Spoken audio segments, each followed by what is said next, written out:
Okay, review number 5 is really going to focus on American society. It's going to focus on the economy. It's going to focus on the culture, and things that foment that will eventually lead us to the Civil War. One of the things is we know our economies are inherently different. In the North, it's mainly industrial. In the West, it's mainly agriculture, specifically food, such as corn and wheat. And we know the South's economy is agriculture, but it's entirely cotton. We're going to see the Industrial Revolution is going to begin in Northeast, the New England area, in the War of 1812 because we cannot trade with the British. We see it begins in the Northeast because this is where mainly our rivers are. And it begins with the War of 1812 because of the embargo. We cannot trade with the British because we're taking a strong stance against them. We know Samuel Slater will bring over the textile industry here. But we're going to see Eli Whitney is going to be very epochal in the economy because, yes, we have textiles, but being able to get the cotton to the textiles is really important. And his invention of interchangeable parts, we know that first starts off with a gun, but it's going to go into our industrial system, along with the cotton gin, is going to revive slavery. We're going to need more people picking that cotton so it could be separated by the gin, which will go into the textile factories of New England. And we're going to see everybody at this time, New England and the South, really benefited from the slave population picking up cotton because the cotton will be sold to the New England textile mills. Our first wave of the agricultural revolution actually happens in the West. We're going to see in the West they have corn and they have wheat. And it's the steel plow, because we originally had a wooden plow. It broke in the soil in the West. But with the steel plow, we're going to see it's be able to cut through that ground and lead to ground being turned up to be planted on. Also, the McCormick Reaper is going to lead to the lack of slave labor needed in the West because people no longer need to use the slave along with the sickle to take down the wheat. We could use the reaper pulled by a horse that will increase production. And so the West will become the breadbasket, but needs transportation to get that food. And so this is why they will champion the idea of roads and canals being paid by the federal government. Transportation will slowly link our nation. We're going to see it creates a great debate between should the states fund it or should the federal government fund it. We will see the creation of turnpikes that are paid by the people who use them, roads and canals. Eventually, Erie Canal will be created by the state of New York, but it basically connects the Northeast through Lake Erie all the way down to the West. We see steamboats are going to be able to traverse the water going against the current, and railroads will be created. Roads and canals are going to connect the West and the North at the expense of a tariff, which will lead to the South really being disenchanted with the roads and canals. We're going to see the railroad is going to influence the nation, is going to influence our economy, and it's going to solidify what each area does. We talked about the South doing cotton, the West doing food, the Northeast doing manufactured goods, but we're going to see many of our railroads are in the East to West. It's going to drain our population to the West because they're going to see that moving west to be your own farmer can possibly give you better pay. And we're going to see that our New England manufacturers will have to keep wages high up until they get the immigrants. We're going to see the railroads will help connect our economy, and eventually New York City and New Orleans become very important centers for trade.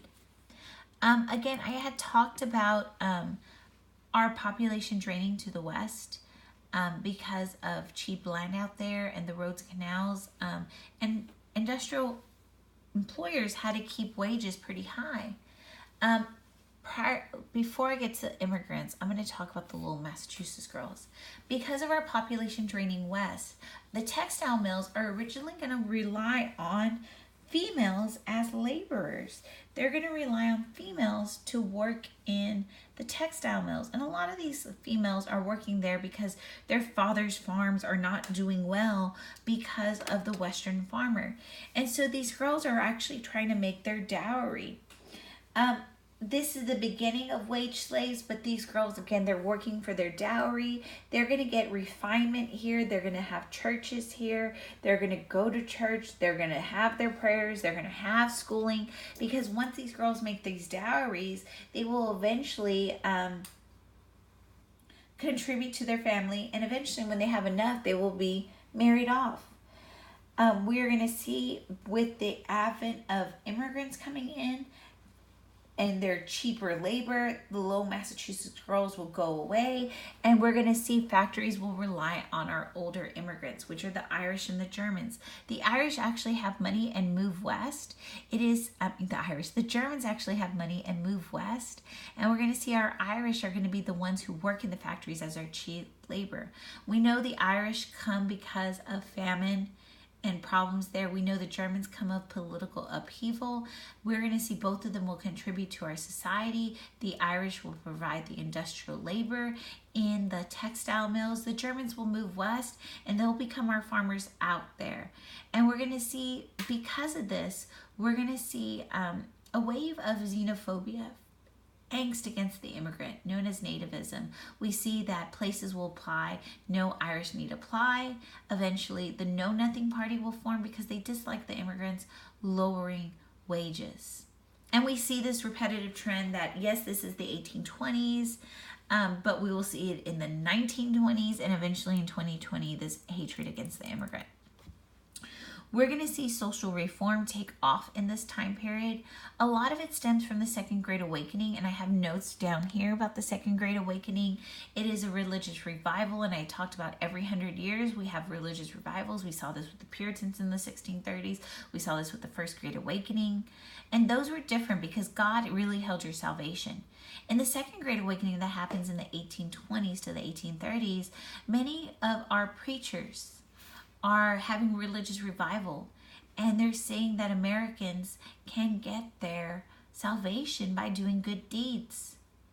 And we're going to see churches begin to reorganize, and they start taking on issues such as educating the Native Americans, such as taking down things that are evil in society, such as abolitionists.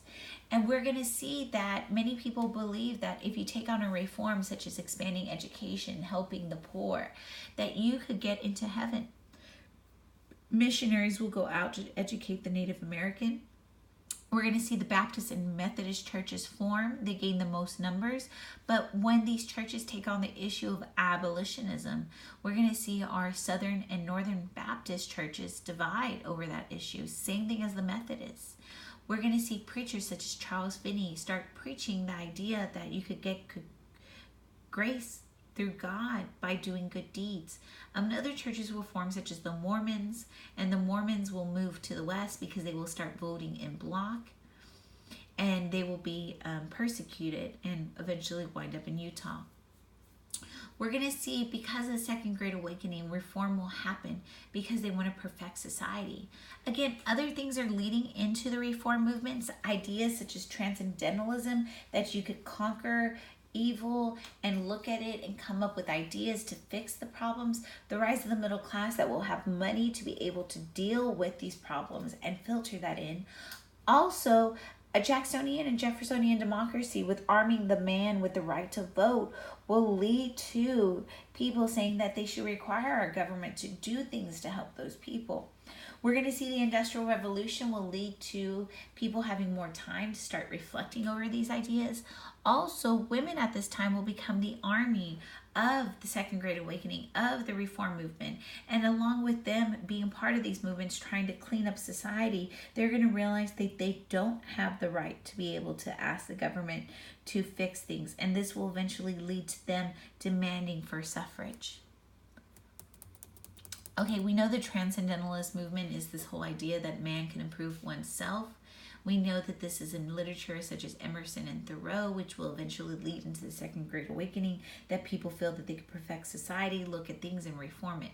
Utopian societies are going to form so they can start thinking about how to reform and fix society. Eventually, most of them will fail because they do too much on thinking versus on focusing on stuff. Like New Harmony is creating a new industrial center such as Brook Farm, where everybody's getting paid the same. Again, socialism. We're going to see Oneida is going to be the same type of thing, but they're successful because they do cutlery. The Shakers will fail because people believe that they should not interact with the other gender, and they will not be able to procreate, to have numbers, to be able to keep their following. We're going to see education is going to be a concern at this time, because we're going to realize that with our immigrants coming over, their children need to be educated, and we're going to have the standardization of education first thing through the McGuffey readers that are going to teach morals and patriotism, and they become the primary books for our school system. Horace Mann will be the father of public education, saying that this should be done through tax supported, that all children, even these immigrant children, should get an education because they will be armed with the right to vote. Noah Webster will standardize our education by standardizing our vocabulary and our spelling. Emma Hart Willard and Mary Lyons are going to start creating our first women colleges, which we know as the Seven Sisters. And this is going to support education for women. Women, we are seeing that they're going to have their own reform movement, because once they start looking at the ills of society, they're going to realize that they do not have the right to vote. They cannot keep their wages. They don't have custody to their kids. They cannot get divorced. We are seeing that they do not own property. They don't have the right to vote. They don't have the right to speak in public places, because this idea of the cult of domesticity, that women's area is the home. They only deal with domestic issues. And we're going to see when they get involved in the abolitionist movement and they go into the London Anti-Slavery Convention, where they really can't speak out against abolitionism, because this is where most of the women start the movement with the abolitionists, and they don't get to speak there. They come home and they organize Seneca Falls. In the Seneca Falls Convention, Lucretia Mott and Elizabeth Cady Stanton write the Declaration of Sentiments, saying that all women should be equal to men, and they're going to champion the idea of women's suffrage. We're going to see other women reformers. We have Dorothea Dix, who champions the right of better health and treatment of our mentally ill, and prison reform. We see the Grimke sisters are abolitionists. They lived on a southern farm in South Carolina where they had over 1,000 slaves, and they're gonna flee. They flee to the north and they become abolitionists. Eventually they'll start giving speeches, and Angelina Grimke will marry Theodore Weld, and Theodore Weld will write Slavery as It Is, which will influence Harry Beecher Stowe to write Uncle Tom's Cabin. Lucy Stone is a feminist in her own right. She's encouraging women, the Stoners, to keep their last name, and she will marry Henry Blackwell, who will allow her to keep her last name. Margaret Fuller will become an editor of The Dial, which is a transcendentalist magazine, and where she will champion the rights for women. And we know Susan B. Anthony will be a feminist trying to champion the right to vote. We're going to see many women will begin their career as abolitionists, eventually turn to women's rights when they are not seated at that London Anti-Slavery Convention. We will see that women will be overshadowed by the abolitionist movement, and they will be upset when eventually that 15th Amendment comes around and gives the black man the right to vote and not women. We're going to see the abolitionist movement will overshadow the women's suffrage movement. And a lot of it is because this is the thing that has divided churches. We're going to see William Lloyd Garrison will have his own magazine, The Liberator, that will champion that people should challenge their government. We're going to see Frederick Douglass is a former slave that will write his autobiography and do speaking engagements to talk about slavery. Theodore Weld, I talked about this earlier. He's influenced by Angelina and Sarah Grimke to write this book. Again, he doesn't have experience with slavery, but their stories help shape his book. Eventually, Harry Stowe reads this, and many people, such as Abraham Lincoln, blame Harry Beecher Stowe's book for causing the Civil War. Wendell Phillips is just the loud voice of the movement. Last thing I have to focus on is New American Literature and Art. A lot of this stems from the War of 1812. We see the Hudson River School with Thomas Cole that focuses on American landscapes, that speaks of the potential of the American landscape. We also see New American Literature with the Knickerbockers, such as Washington Irving and James Fenimore Cooper, who write The Last of the Mohicans, The Legend of Sleepy Hollow. Okay, guys, that's American society in a nutshell.